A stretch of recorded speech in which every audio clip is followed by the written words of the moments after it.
Hey everyone, I want to welcome you to Off Planet. We've got a special interview today with August Worley. He is the creator of PYRADYM, which is a psychoacoustic instrument, and it's got lots of healing capabilities, both for physical ailments and just for the mind, for meditation. We've got lots of questions in store, and I hope you enjoy, and let us know if you have any questions. Stay tuned. Hi, August. Thank you so much for being with us here today on Off Planet. We really appreciate all your work and just really trying to educate ourselves and other people who want to know about sound healing. So thank you so much for being here. Well, thank you, Holly. It's good to be here. Yeah. So could you tell us a little bit about your technical background just to start? Oh, okay.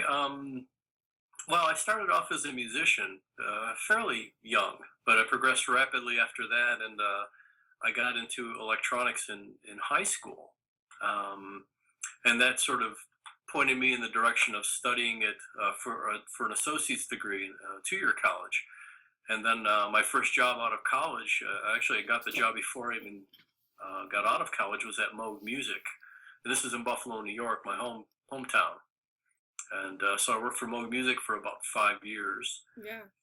and then went on to work for other companies doing all sorts of different things, mostly revolving around audio. But I Yeah. played in a lot of bands and a lot of musical situations, and um, that sort of led me to. Well, I went back to get my bachelor's degree for my engineering degree, so I majored in electrical engineering and I minored in music composition. Cool. Um, because as a kid, and even afterwards, especially as a musician, I always wondered why I liked the song so much. I Yeah. was one of those kids that would play the song over and over and over and over again, ad Yeah. nauseum, because I thought one of these times it would reveal itself to me as to why I liked it so much. Yeah, so you always had this connection to sound. Yeah, yeah. Yeah. And that's something that I always ask people if they ever really think about it. You ever wonder why you like a song so Yeah. much? You put an album on and the first song is okay, and the second one is, yeah, it's okay. But the third one is one you just cannot get enough of. So you were saying about that there's certain songs for each of us that light us up, uh, right? Oh yeah, absolutely. And it changes from day to day. Yeah. I mean, and I've gone through that as well, where you just can't get enough of that song. It won't leave your head. You listen to it as much as you possibly can, Yeah. and then the next day, it's like, you Well, know, it's interesting how certain songs will resonate with us at certain times, hmm and not others. So that's really absolutely, interesting. Yeah. absolutely. Well, what's changed? Yeah. Well, the song is the same, especially it's a recording. So Mhm. you've changed. You've energetically, Wow, that's interesting. you Yeah. know, you've You've changed. energetically shifted via that resonance, and that's what it's about. It's Wow. about resonance. Wow. There's Never something thought of about it that that way. song that resonates with you. Cool. So with the paradigm now, how did that come about, and what's kind of like your intention with it and the purpose of it? Can you tell us a little bit, give us some background on that? The gestation of it actually came in two phases. The first phase was I moved to Asheville, North Carolina, Hmm. to work with Bob Moog, Dr. Robert Moog, the guy that invented the Moog synthesizer. And when I first started working there, and had just moved to Asheville, was walking down the street, and in front of a hotel, there's a little hotel, there's a little placard out in front of it that said that there's a singing bowl recital going Hmm. on inside. It's like, oh, that is so cool. That, Asheville's very kind of hip and new agey. Yeah. So I went in there, and it was a singing bowl recital, but it was a Tibetan monk Hmm. doing singing bowl recital. He actually made singing bowls, and he trained other monks how to make singing bowls. Wow. And he was amazing. I mean, he talked a little bit, and he talked about the prayers and the Mm, intention and the the focus that intention. went into every hammer stroke of making these brass singing bowls. Cool. Blew me away. Yeah. And just wove this tapestry of singing bowl sonic, the sonic tapestry. And so I walked out of there, but I grabbed one of the little postcards he had on a table Uh-huh. that was there to promote the gig, and I said, I'm going to show this to Bob Moe, because this guy's intention for his instruments is beyond belief. Mm-hmm. And I forgot all about it. I put it in my desk and forgot about it until Bob was in my office a couple months later. Yeah. And and I'm looking for a ruler or something like that in my desk drawer, and I find this postcard and go, "Hey Bob, check this out. I saw this guy when I first moved here months ago, and and I told him this little story like I just told you. Yeah. Did you ever say something that just sort of falls out of your mouth and you kind of go, where did that come from? Yeah. Yeah. I said, hey Bob, did you ever think about we should do something like an electronic singing bowl? Yeah. And Okay. he picked up the card and he looked at it and he gave it back to me. He said, you should do this. And then he walked away. And I was like, So what'd oh. you think? Well, it's like, right, I'm in the middle of helping him design a synthesizer, so it was like the farthest thing from my mind. But he sort of planted a seed, Mm-hmm. because it's like an electronic singing bowl. I don't know what would an electronic singing bowl look like. Yeah. Well, it doesn't have to look like a singing bowl. It could look like anything. Yeah. And then fast forward about a year and a half after that, so I think this kernel of an idea just grew. Yeah. I was in a group meditation, and I went out somewhere in this meditation, and I actually met this being that Mm-hmm. was PYRADYM. Yeah. Except it was just like talking to you. Right. But it had this very endearing quality, like somebody that you grew up with and you hadn't seen since second grade or something like that. Familiarity. Yes. And we didn't communicate with words, we communicated with sound. Amazing. And it was such a loving and embracing That's amazing. sort of sound. But it kept changing shape. Yeah. And it kept changing color. And so that's how it communicated as well. It kept changing tone and overtones and all that. But it kept coming, it went through like a whole bunch of platonic solids, as spheres and cube and all that. But it kept coming back to a 52-degree pyramid that changed color. Yeah. Oh my gosh. Just like what it is. Just like what it is. And that's exactly how it sounds too. Yeah. And so that was the second step. And the I think the third part of the initiation was that for weeks after the meditation, I kept hearing the sound. Yeah. I'd be in my house all alone. There'd be nobody else in the house, and I'm hearing this tone, this reminiscent, big, warm, cyclic tone. And I'm running around the house. The refrigerator's not running, the furnace isn't running. There's nobody outside with a leaf blower. It's speaking to you. Yeah. So it's after about like the third day of that. I said, okay, I get it. Yeah. So what did you do then? So, and again, once you open up and say, okay, well, what is it gonna? What is this? Help me out here. And then the ideas just started flowing in. I started it in the beginning of 2004, and they just kept adding more.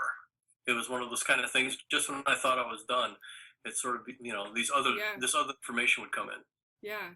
So and what, like, originally, what were the functions, and like what did it grow into? Because there's a couple functions there. Yeah, it was actually a removal process, because I had just gotten done with engineering the Mini Moog Voyager. And I think there's about 50 knobs on a Voyager, 50 knobs and switches. So it was more of a removal process, because we're not trying to entertain. This is not a synthesizer is a device that can presumably make any sound that you can imagine. Yeah. Well, a lot of that is just ear candy. You don't need it.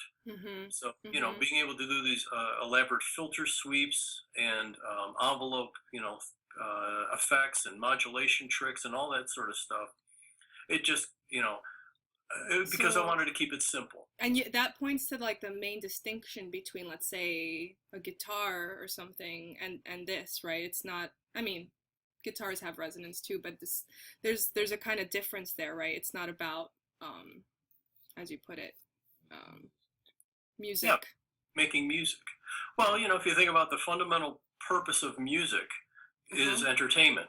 Right, entertainment, right. And also the fundamental purpose of a musical instrument is to play with other musical instruments. So now we're getting into the tuning platform. I wanted to select a tuning platform that was more universal than a scale. Right. So the chakra system is a perfect Yeah, can you speak a little bit to the chakra system and how it resonates with each chakra? Yeah. Well, if you think about the scale of the chakra system, it starts at a low frequency and then Mm-hmm. goes up. Well, if you also think about if you're going to use the chakra system to resonate mass, our body is a big resonant cavity. Yeah. Well, the longer wavelengths, the bass notes are going to address and resonate more mass. Hmm. Well, we as human beings, we carry most of our mass in our lower bodies, Oh. in our hips and our large leg muscles. So if you're going to resonate that mass, you're going to need a longer wavelength. Okay. And as you move up the chakra system, the mass becomes less and less. So by the time you get up to the neck and to the head, the resonant frequency and the wavelength is going to be much shorter. And Okay, so so I that's how wanted to this get was away from a designed. Yeah. scale. Cool. And what about the whole, because we talked a little bit about intention before, right? Mhm. And what's the connection between the paradigm and intention? Seems like Um, it amplifies intention. yes. Well, if you also think about that, sound is one of the prime creative forces in the universe. And in the beginning was the word. Well, you Yeah, know, that's sound. Yeah. that's a prime creative force. So the intention of sound to create and to use it as a manifest and a mechanism, if you will, for resonating Mm. and attuning the human body. And if Mm-hmm. you think about what the basis of the word attune means, it means at one. Mm. So we're using I sound didn't know to that. create a cohesive energy, Yeah. and that also speaks to the geometry of the instrument as well. Um, Interesting. I wanted to have a geometry Yeah. that was universal, Yeah. was timeless. Because if you think about musical instruments, a violin, a cello, a guitar are actually designed to emulate the contours of the female body. Mm-hmm. I wanted So something universal like that. what is so special about the paradigm shape, and why is the paradigm a universal shape? Um, the 52-degree pyramid, and pyramids for the most part, um, are energy collectors. Mm-hmm. Lots of experiments. The Russians have done a lot of experiments where they have measured focused, subtle energy inside of a pyramid. And interestingly, the energetic signature and collection aspect of a pyramid is identical to that of a dome. Mm-hmm. So if you ever wonder why all the cathedrals Yeah. have a dome as their focal point, because what do you put under the dome of a cathedral is the altar. Mm-hmm. And that focal point of the energy collection is the altar. Well, they call it the altar so because you were trying to alter your consciousness. And that is the focal of the sacred structure. Is there any difference between a dome and a paradigm and a pyramid? No, no. They Oh. both collect and focus energy underneath them. Now, the thing about paradigm is that collection point is actually at the same focal point of where the main board is that Hmm. houses all the sound generating and light generating circuitry. And in the middle of that point on that circuit board, right in the copper, is a chukare. It's a Reiki symbol. That means Oh, put the power here. right. So now we've got the subtle energy focused at this specific point. That means put the power here. And on Mm-hmm. top of that is a little selenite wand with a copper wrap. So that's inside. That is inside. That's what's Oh, underneath the capstone. okay. So we're coalescing, we're focusing and coalescing the energy, and we're also moving it. So Okay. if you're a dowser, you can actually douse over the top of the capstone of paradigm, and you will watch the torsion energy being created from Wow. paradigm. Because what we're doing is we're focusing the energy and then moving it back up through the capstone and amplifying it through that big, lovely Brazilian quartz Mm-hmm. crystal. Because that's what quartz does, is it amplifies. Yeah. Wow. Um, Let me get to another question here. It's really interesting. And I think, well, before I get to the next question, I just wanted to say, because, my friends and I, we've been using it for meditation, and, we all set intentions too. So energetically, we set an intention before we sit down. Yes. And it's so clear that it interacts with our intention. And when we're not focused, the paradigm's not focused. When we are focused, the paradigm's focused. It's like a Yeah. mirror, you know? Yeah. So, Well, it's a focal point, and I've only recently come upon this information. But the ancient Egyptians, I mean, way prehistory, ancient uh-huh. Egyptians, they um, they had these things, and they're actually in the Cairo Museum. They're called Ben stones, and Hmm. they look like a paradigm. Yeah. They're stone, four-sided, 52-degree pyramids, and as their prehistory demonstrates, they're the focal point of their creator gods. So the creator gods use the Ben stone as the focus of their intention to create life on this planet. Yeah. It's a Amazing. point of initiation and knowledge. Hmm. So, Cool. and you couldn't knock me over with a feather when I learned about these things. And there they are in the Cairo Museum. It's like, oh my God, it's like an old paradigm, you Yeah. know. Yeah. I mean, this stuff is, it's nothing new, right? I mean, Right. this is ancient stuff. So, Yeah. um, so how many are there currently in the world, and how are they being applied at this time? There's about 27 of them out Okay. there. They're all over the United States and Canada. Mm-hmm. Uh, and I've come to understand that they're sort of linked Uh-huh. energetically to one Really? another. So we're sort of creating a little network, Wow. of these. But it's funny because, like, the people that are trying to coach me in my business, say, well, if we need to sort of like focus on one area of, who's buying these things, and it's split almost evenly between practitioners, acupuncturists, massage Mm-hmm. therapists, and just private people Yeah. like yourselves that just want to use it as a meditative tool, Yeah. a tool of creation. And So, who knows what else, right? Because we don't even know what else is possible. It's unknown at this time. well, exactly. I mean, and again, not to get too out there, but I've come to understand that you can do time shifting with this. I've Mm-hmm. actually experienced that. Yeah. Um, Out of body experiences are Definitely. commonplace. Yeah. Um, Absolutely. I've experienced time shifting, or that I experienced timelessness actually. yes, That everything yes. before and everything to come was in this moment. Hmm. So that kind of I've had that experience with the paradigm, which was Absolutely. beautiful. Yeah. Yeah, it keeps you present. Ghost busting. Oh yeah. Can you speak a little bit to that? Uh, Because yeah. it's interesting because there's another one up there in Lower Manhattan that a friend of mine had in their office down near Ground Zero, Mm-hmm.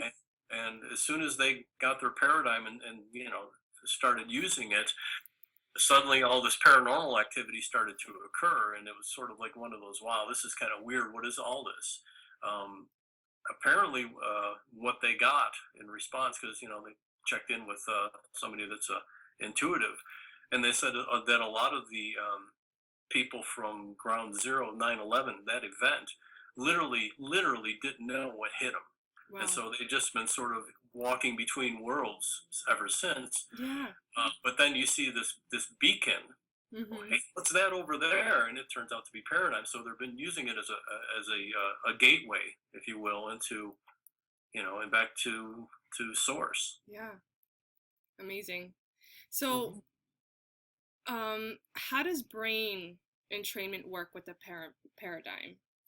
Okay, well, one of the things we're doing with paradigm is we've got three tone generators. Mm-hmm. The first tone generator is internally calibrated to the chakra system, and you can vary the actual root pitch per for each one of the chakras.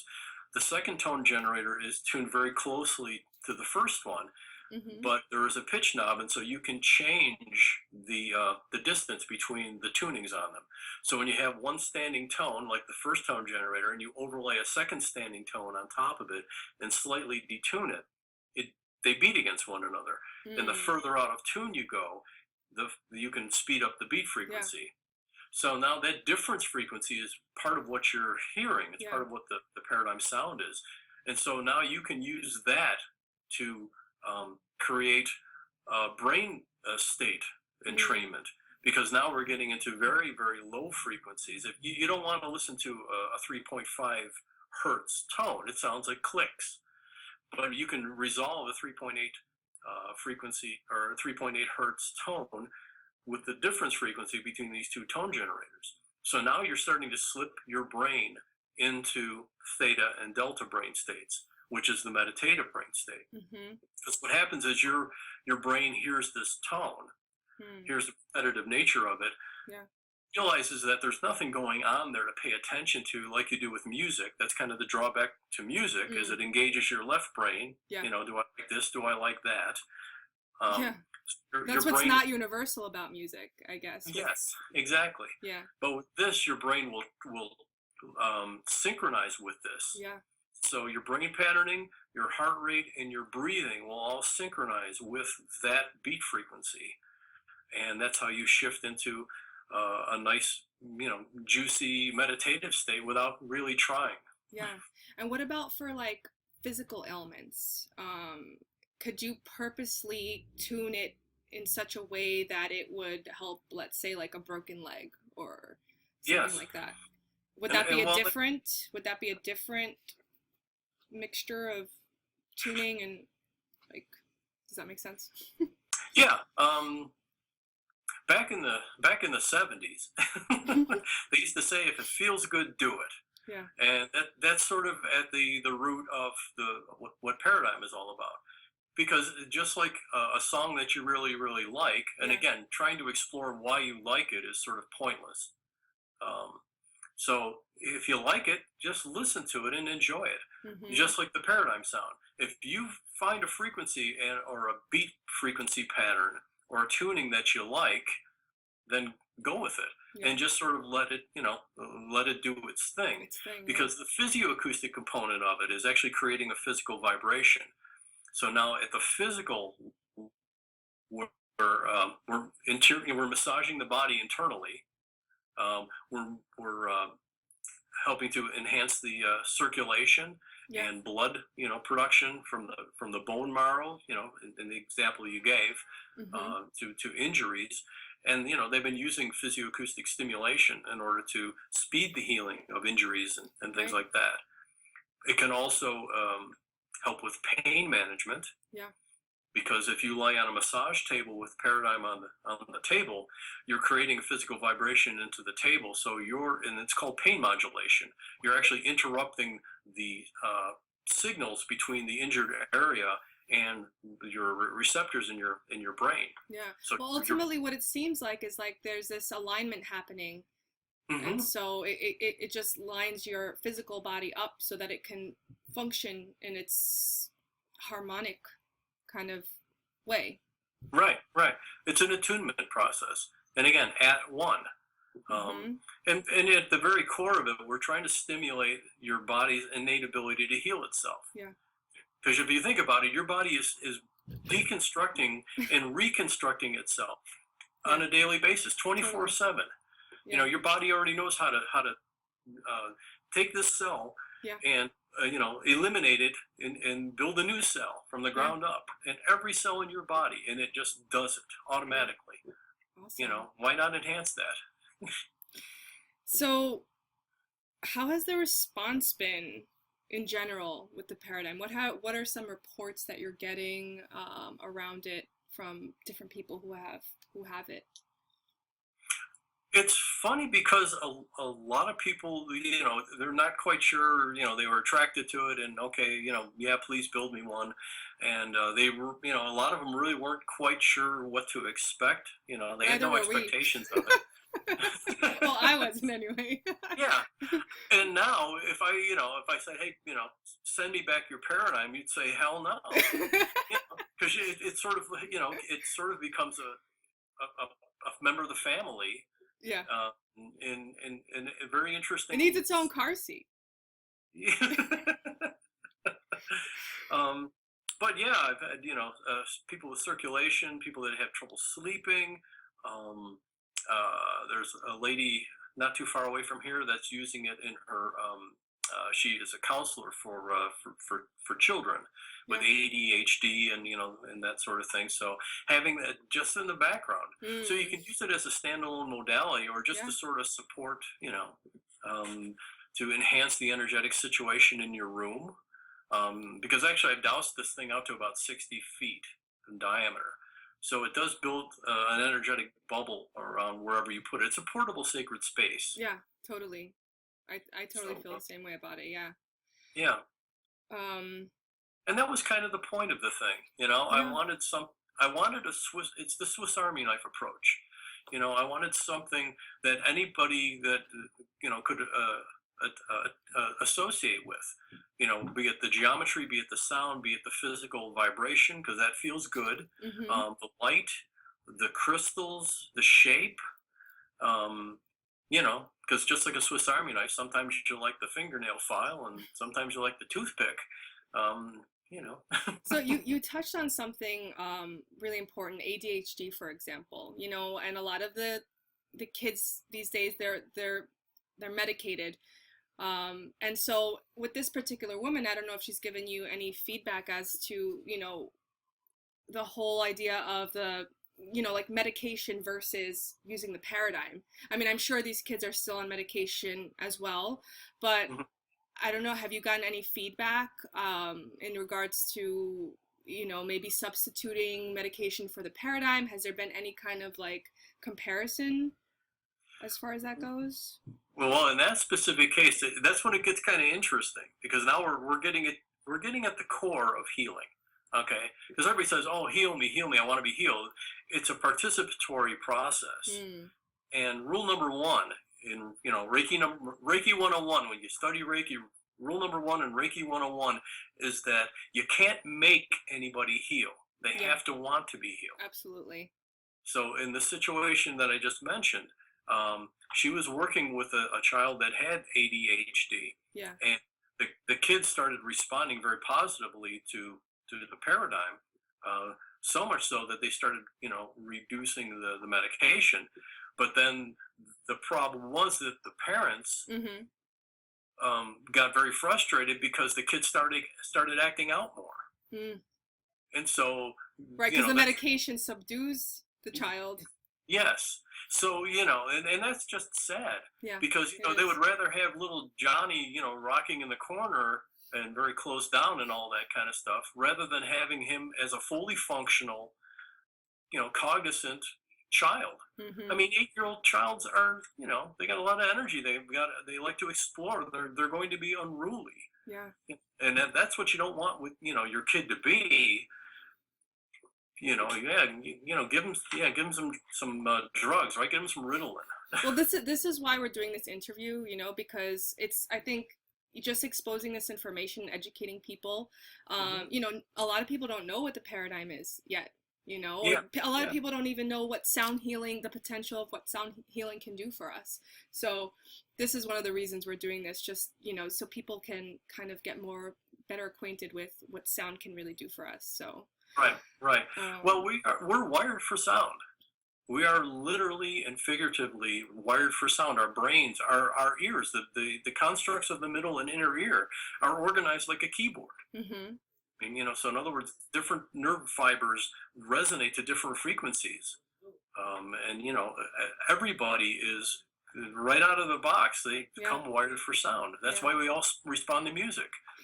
Definitely. Um, Well, I will say that for me, as somebody I've been meditating for about 8 years, and it's still a struggle sometimes. Ever mhm, since I've been meditating with the paradigm, I can like drop in much quicker. I can mhm. meditate more frequently on command. So Yeah. that's been my experience with it because I feel like it kind of trains the brain waves in a certain way that I can't really explain. Hmm. um, that it kind of becomes a more natural state. That harmony, like inside, becomes Hmm. more naturalized. Right, right.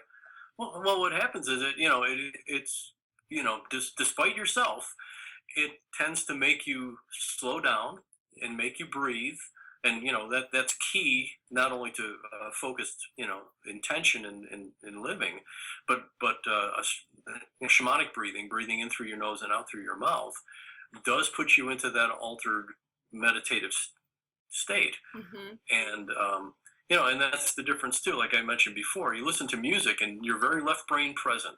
Do I like this? Do I like that? And also, you start to, when you listen to a piece of music more than once, and even a meditation music. Yeah, Um, yeah. There's like like the a Monroe Institute stuff. judgment kind of thing going on. Hmm. Yeah. Well, you come to expect the arrangement of the meditative music. So now you're still present in your Mm. left brain.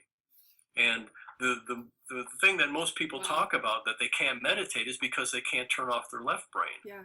Yeah. You go, okay, I'm going to meditate. I'm going to meditate. And it's like, the next thing you know, it's like, what's for lunch? And, oh, I still have that leftover chili in the refrigerator. Totally. And, and your brain is off and running again. Yeah. And It totally feels like it stretches. To me, it feels like it stretches the capacity of like just different parts of maybe the brain I haven't used, or something like that. It's because it's very experimental. I mean, you don't know what's going to happen next. It's very spontaneous. Yeah, yeah. So. Well, and the focus of it was to put into people's hands, because I'm a musician and I came up playing double bass, really. Mm-hmm. I became an electric bass player, but I started off playing double bass. And when you grab a double bass and you fret a note, or even if you just, you can just walk up to a double bass and pluck that low E, that the body of that wooden instrument couples to your body, and Mm-hmm. you'll feel that energy all through your body. Yeah. And it's interesting how you'll feel it in different parts of your body. So you'll play an E and and there's an F, and I can feel that in my right knee, and I play an F sharp, and now I feel it in my ankle, and that sort of thing. So now you're resonating the body using this big, vibrating piece of wood. Mm-hmm. Well, people that don't play musical instruments don't have access to that. Yeah. So I wanted to give something to people that they could use as a musical instrument that aren't musicians. It's very simple to use. There's only a few knobs and a few switches. It's easier to run than your cell phone. Yeah. And it's immediate. It's analog. Well, for me, someone who doesn't have a background in music, specifically, this has really awakened me to the world of sound, which I didn't pay attention to before. So. Well, and the interesting, then there's only one thing you need to know, and that's what I tell all my practitioners. You only need to know one thing. How does this sound feel? Yeah. Does it feel good? Does it not feel good? Well, if it feels good, then do it. If it doesn't feel good, you've got a choice. You can continue it not feeling good and go into why it doesn't feel good, or you can change it till it feels good again. But I work with both dissonance and consonance, because by using dissonance, if you think about it, as you turn that pitch knob, you're going from, and if I had one, I could demonstrate, but you're going from consonance to dissonance into consonance again, and that's why there's little crop circles on it. There's a fourth, a fifth, a sixth, and an octave. Those are the consonant points, and in between is the dissonance. And so as you go from consonance to dissonance, the consonance, the dissonance, now you're working with that, that difference. Yeah. And so if you work with dissonance, which is something that's very difficult to do with like singing bowls, you can use the energetic component of dissonance to attract dissonance in the body. And then when you resolve it to consonance, you feel that release. Interesting. Yeah. Let's see what else I have here. Do you know if there are any similar devices on the market? Are you aware of any? Not that I'm aware of. When I first started doing this, I'm an engineer. I've got that practical side, and I thought, well, if I'm going to go through all the brain damage of designing and building, and through the expense of building one of these and all that, what else is out there? I'm not going to reinvent the wheel if there's something already out there like that. So I did a little bit of work on it, and I kept coming up with the same things. There's singing bowls. Yeah. It's the question. What do you use? You want to get into sound therapy, so what do you use? Well, there's singing bowls. Yeah. There's tuning forks. There's didgeridoos, and binaural that's beats. About it. There's binaural beats. That's what I started listening to a couple years ago. But that's a recording. Yeah. See, it's not that's live. the problem with the recording, is it's basically a performance snapshot. So you can't interact with it. All you can do is turn it on or turn it off, change the track. Yeah. And that's kind of the downside of music therapy, because there's so much music, and music is very packed with emotional aspects to it, but only for very specific people. Not everyone is going to emotionally respond to the same piece of Yeah. music. Piece of music that you love, I may hate, and vice versa. But what Paradigm does is it takes all the fundamental components of all music and puts them all Yeah. at your fingertips. Well, there's this art of interaction, I guess, which Yes, is which is the main difference. and Yeah. that's what musicians do. Yeah. You grab a chord to play acoustic guitar, classical guitar. You grab that chord, move your finger into this position, and you get a whole different texture out of that, and it steers you one way or another emotionally. And but playing a musical instrument takes a level. There's a steep learning curve to achieve any level of mastery. Which there isn't with the paradigm. Right. Yeah. It takes you 5 minutes. It takes Because you you longer say to on do your the website manual than you don't have to know how to play an instrument. Anybody can do it, right? Yeah. Yeah. Yeah. Do I like this sound? Well, then make it so you like it. Yeah. And that's the cool thing too. I always like the color aspect of it, because some people will see the color and identify with the color, and then they'll say, "Oh, I like that sound too, but I like the color." So the color kind of pulls them in as Yeah. well. So Yeah. there is an association there Yeah. that you don't get with any musical Yeah. instrument. No, the color aspect is really cool, actually, for sure. Well, and putting colored light through a quartz crystal does a very interesting thing to the spin of the photons, because they're not moving in a straight fashion anymore. They're kind of pinballing around up there as they make their way through the varying thicknesses of the material to finally emerge into the space. So I don't know if you've ever noticed, but there's sort of like a little plasma that forms, almost like a skin effect on the along the surface On the outside. of the crystal. Yeah. Especially the blue. It's interesting.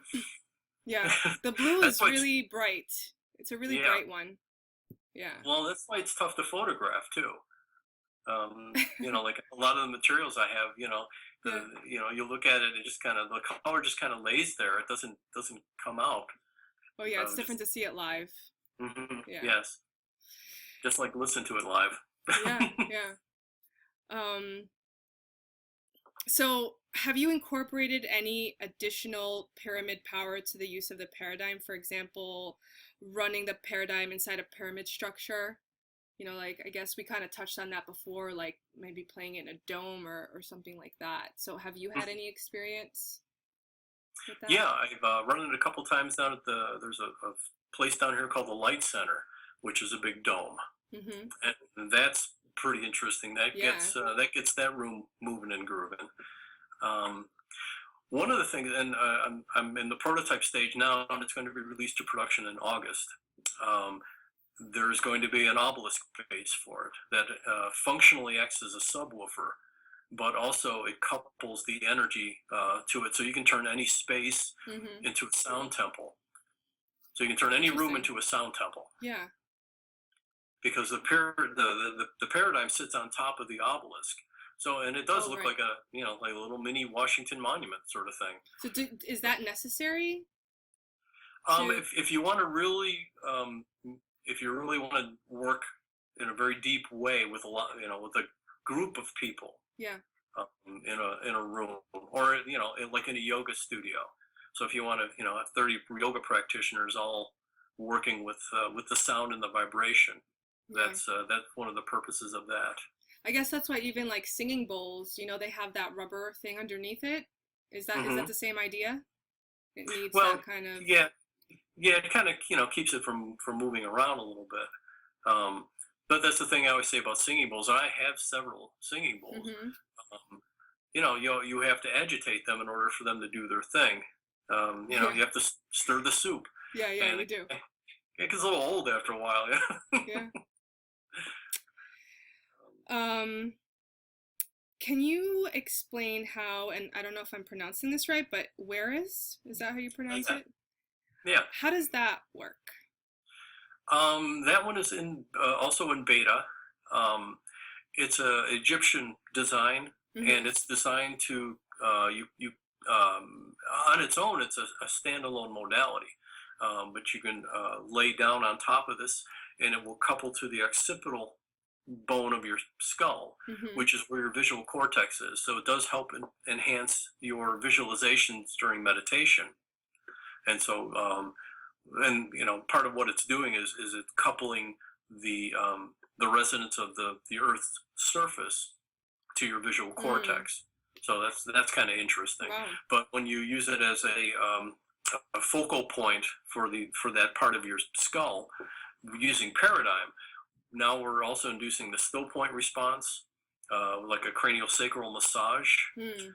and also really activating your visual cortex. Plus, there's also pineal gland activation going on there as Yeah, well. for sure.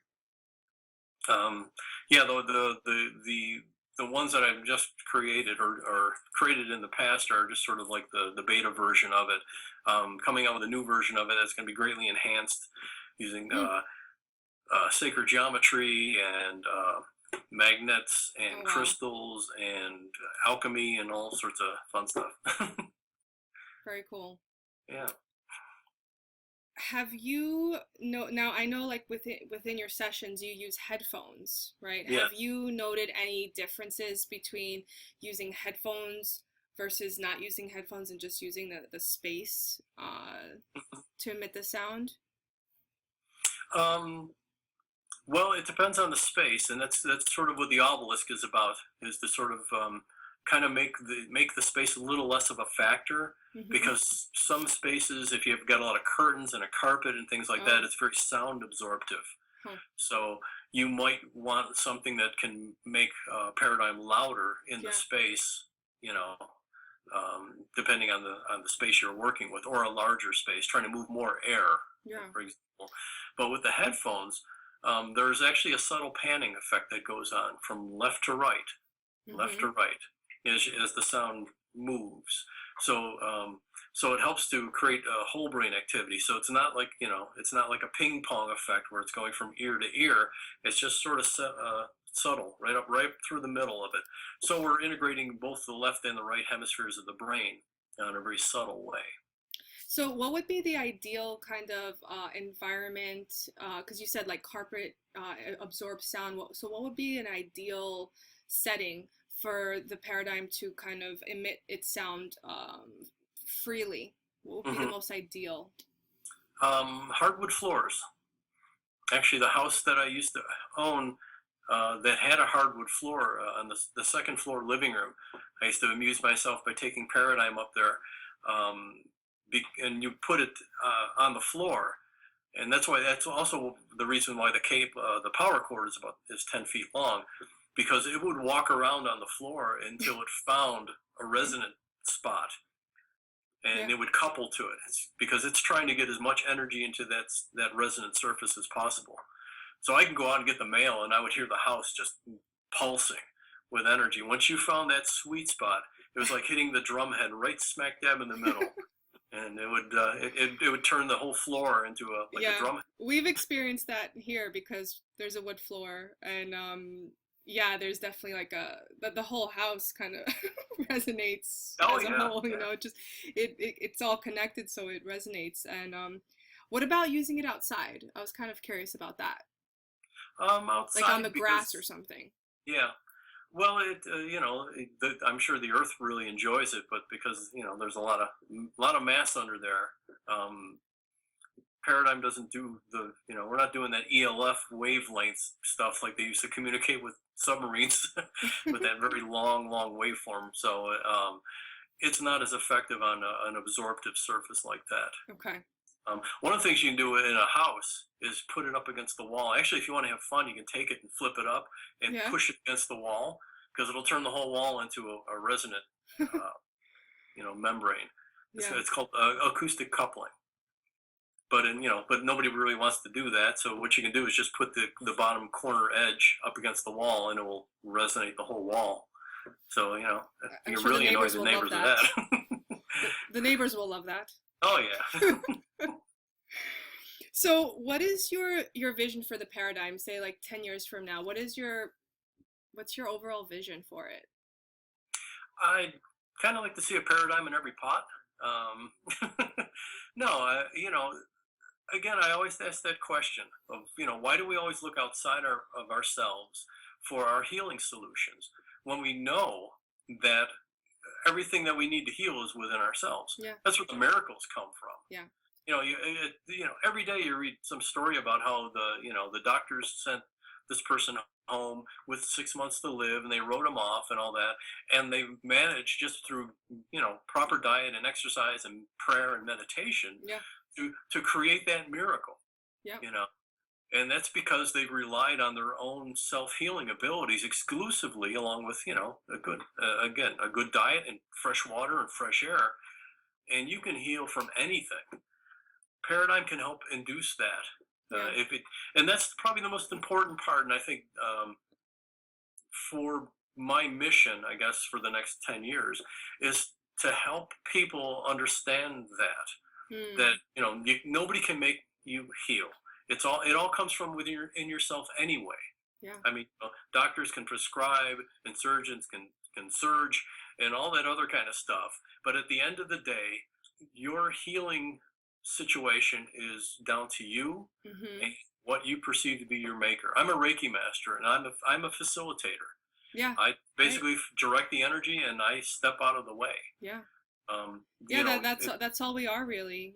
Me being a life coach, I never feel like it's up to me to fix anyone, right? It's you ask the powerful questions, and people know the answers themselves. So it's really about empowerment, and that's the beautiful thing. It's so contrasting to what we've been kind of conditioned with, and what we've brought up with, where the answers lie in the doctor's office, or in like a pill, or any of that. It's a very empowering perspective.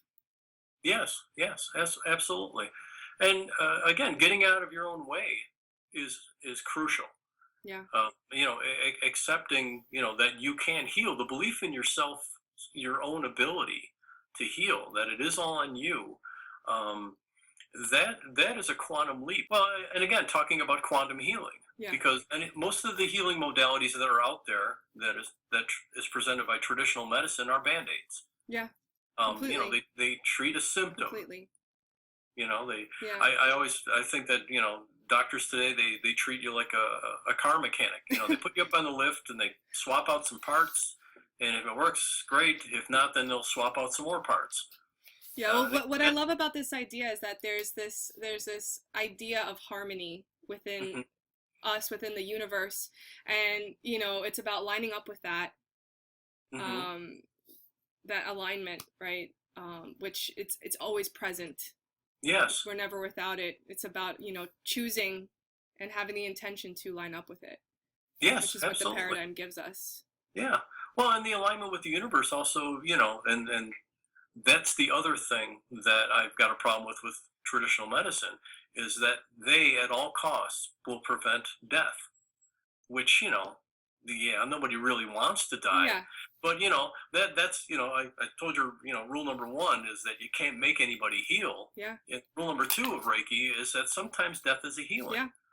So why are we spending all this money and all this energy and putting people through this system and removing parts of them and hooking them to machines and all the rest of it? Maybe they just want to leave. We should be facilitating that. Yeah. Actually, that's part of one of the the tools in the paradigm bag as well, is as a hospice tool.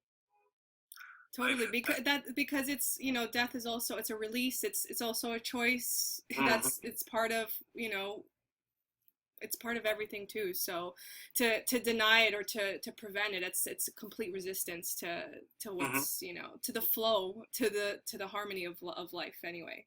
Yes, absolutely. Well, and that's one of the that's one of the other aspects I've seen on numerous occasions with my practice with Paradigm, is I've had people come off my table saying, I've met my spirit guides. I've met my guiding angels. Yeah, yeah. And that's powerful. I said, I've been trying to meet my guides for 20 years now, and I finally achieved it. And I posed this question, do you know anybody that lives in Amsterdam? Me, personally? Yeah, personally. Actually, no. No? Okay. So if you were going to get on a plane and fly to Amsterdam, it'd be a little bit intimidating because, I don't know anybody there, right? So put this in the context where if I'm in Amsterdam and I'm waiting for you, you know me. And so you're going to get on the plane. And so you're going to be much more at ease, and you're just going to be really cool Yeah. with just getting on that plane and going there because you already know somebody there. And that's kind of with showing people their guides. Yeah. Yeah. And they're the people that have gone on before them, and in the the unification of the universe, that it's not this big scary thing through this big dark door or whatever. Yeah. That you've been there before, everybody knows you, It's you not know everybody. so forein. Yeah, it's not scary anymore. Absolutely. That's powerful. I think so. It's like, I'm going to die. Okay, like John Lennon said, it's like getting out of one car and into another. This reminds me of something that Barbara Marciniak said. Marciniak. Yeah. I don't know if you listen to her, read any of her books, but she talks about that whole topic about transitioning for some people when they do cross over. It's a very shocking experience because they had no preparation. Right. Right. Whereas if you start to learn how to communicate with the other realms, it's a more transitional kind of gradual crossover. Yeah. So that's what that reminded me of there. So my last question is, could you tell us a little bit about the Atlantean aspect and how it relates to the paradigm? It relates to the paradigm in a lot of different ways, actually. I can speak personally to it. I had a regression, actually by the lady that conducted the group meditation where I met Paradigm for the first time. Mm-hmm. But I had a regression back to an Atlantean incarnation where I was a healer. Yeah. At that time, and the structures that people would go in order for me to do my business were little pyramids. It was about the size of a small house, and it was actually black on the outside. And there was one doorway cut into it, and you'd go in there, and it was all lit from inside with no perceivable light source. Yeah. And there was hieroglyphics and music and recipes and jokes and all sorts of information scribed into the wall. And they would bring a client in and place him down in a little bear in the center of the room, and I would tone and chant, wow, do herbs, and just all sorts. That was what the medical practice was at that time. But also part of the thing was to focus the energy using the pyramid to the person that was the client, and also the practitioner. So that's one of the cool things about Paradigm as well, is when you're a Paradigm practitioner, you're giving a session, but you're also getting a session at the same time. Absolutely. Yeah. That's amazing. So the pyramid, and again, it's all great temples have always been pyramids. Yeah. So we're sort of using the same elements of Atlantean healing technology, but it's in a portable form. Yeah. We're just coming back. Yeah. Well, and that's kind of the thing too, being able to go to where the sick person is. Yeah. Is, to me, that's what a healer should do. Yeah. I mean, the medical profession has really, really lost something by going to this big building where everybody has to come to you. Yeah. Because they need to go there to see how these people live in order to make the correct diagnosis. Yeah. So, so that's part of the design ethic behind Paradigm. Make it portable so we can go to where the sick people are and heal the whole house. Yeah, heal the whole house. That makes complete sense. Yeah. Well, I really, really want to thank you so much for your time. We really appreciate it. We're so thankful for your work and all the blood, sweat, and tears that you've poured into creating this for us, for everybody. And looking forward to talking to you again soon. Yeah, same here. Yeah. Okay. Thank you, Ollie. Thank you. Bye-bye.